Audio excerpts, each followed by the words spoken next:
Hi YouTube, and this is JTrain997, and I'm back this time with my review of the Batman Legacy Arkham City 2-pack, Batman and Catwoman. And after 2 or 3 weeks of searching, I broke down and paid scalper prices offline for this. My Toys R Us has once again gone through an absolutely abysmal reset, and I couldn't find this set or the black and white version to save my life, so of course, here they are in packaging. Of course, that Batman appears to be much the same as the one we got in the pack with Two-Face, except with a blue instead of black on the paint job. Catwoman, of course, appears to be an all-new figure. Looks great, although I do believe there's a bit of paint run right up there around the top of her hood. 2 very massive read-ups on the back here. We're actually just going to zoom in on those. If you want to read it, you can pause it yourself. But with that being said, not a whole lot to say about the box itself. Let's open them up. And here we have both Batman and Catwoman out of packaging. Now, we'll obviously be looking at Batman first. And, it's a figure I've reviewed before, so we won't waste an incredible amount of time on him. The biggest new thing here is the paint job, which they've gone with this very bright, glossy blue on all parts of the cape that were black, with the exception of the interior. I will admit it's a nice little variation, you know, it's nice to have them. However, there is a scuff on the gauntlet over here. Now, that's not a very big deal. I could easily touch that up, or I could just pretend it's battle damaged, or I could even just pose it where the paint scuff isn't visible. But, you know, still, straight out of packaging on a figure I've already seen the paint job done better on, kind of a letdown on Mattel's part.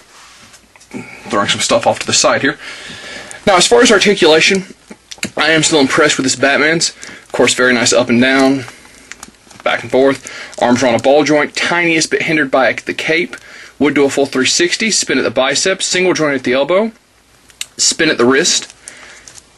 Very nice ab crunch, no real left and right. Legs go back, forward and out. Spin at the quadricep, single joint at the the knee, and an ankle joint. So this stands as one of the better Batman sculpts I've seen from Mattel. Well, one of the only variations on the Batman sculpt I've seen from Mattel. They love reusing that sculpt they came up with. But he'll stay posed here. Okay, makes him just the tiniest bit back heavy. What I absolutely love about this figure is that when you get close enough, you can see there's actually a texture to his outfit, which gives it a very Kevlar feel, you know, very body armor-ish. Of course, the very nice gold paint on his belt there.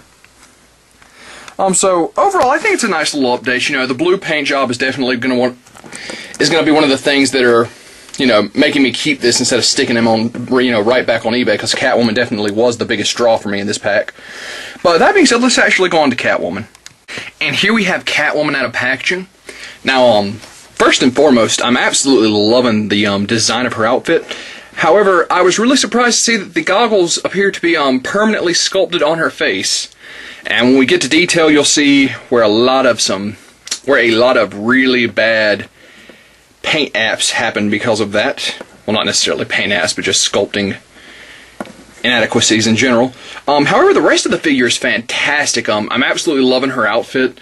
I'm loving the texture, much like Batman's. They've given it to make it more look kind of a leatherish. Let's actually pull her whip out. Now, while they could have just reused the whip that previously came with DC Superheroes Catwoman, I believe this is a new sculpt.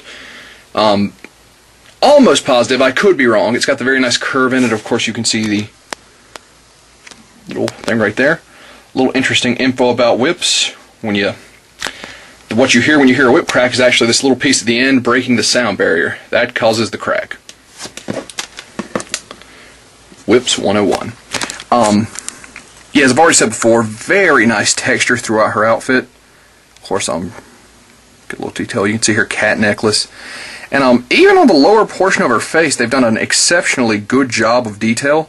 But you can even see right there, her goggles are obviously supposed to be pointed. The top of the goggles did not get paint. I don't know if it'll show up on camera. There actually is a crack running between her goggles and her face.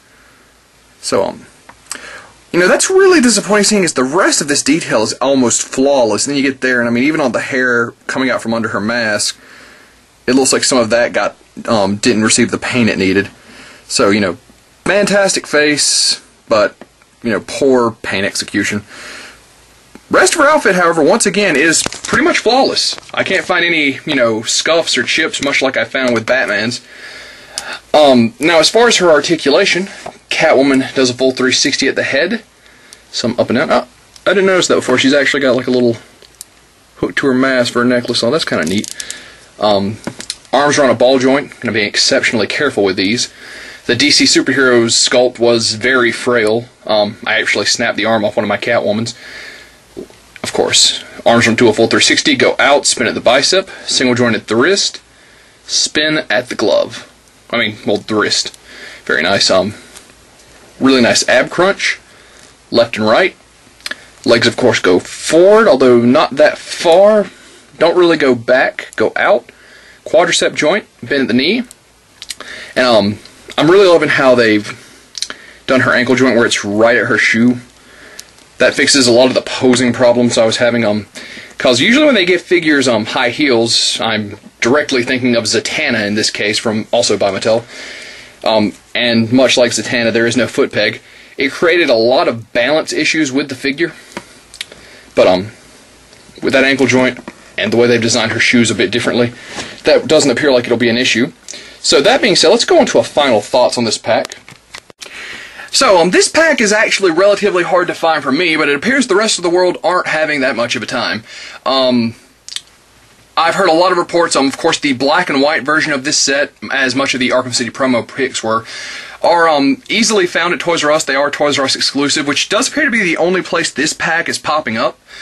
If you're at a Toys R Us that is currently jacking the prices up beyond reason, you could wind up paying $36 for this pack.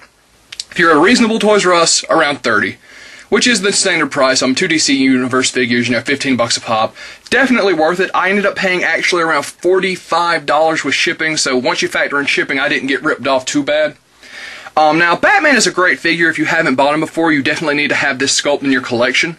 With the paint job, I think I prefer the original black that he came with, but I definitely don't mind having the blue.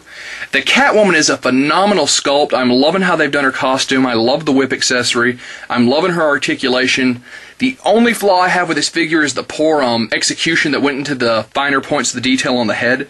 And even from a distance, you'll never be able to tell. And once again, I do think the goggles should have been removable, as they will be with the Arkham City DC Direct Catwoman coming out in late April. But, yeah, guys, J-Train 997... Catwoman alone makes this pack a must pick up. Just, if you have the good fortune to find it in stores, make sure you check yours and, check the detail, pick out a good one. And that being said, I'll see you soon, YouTube.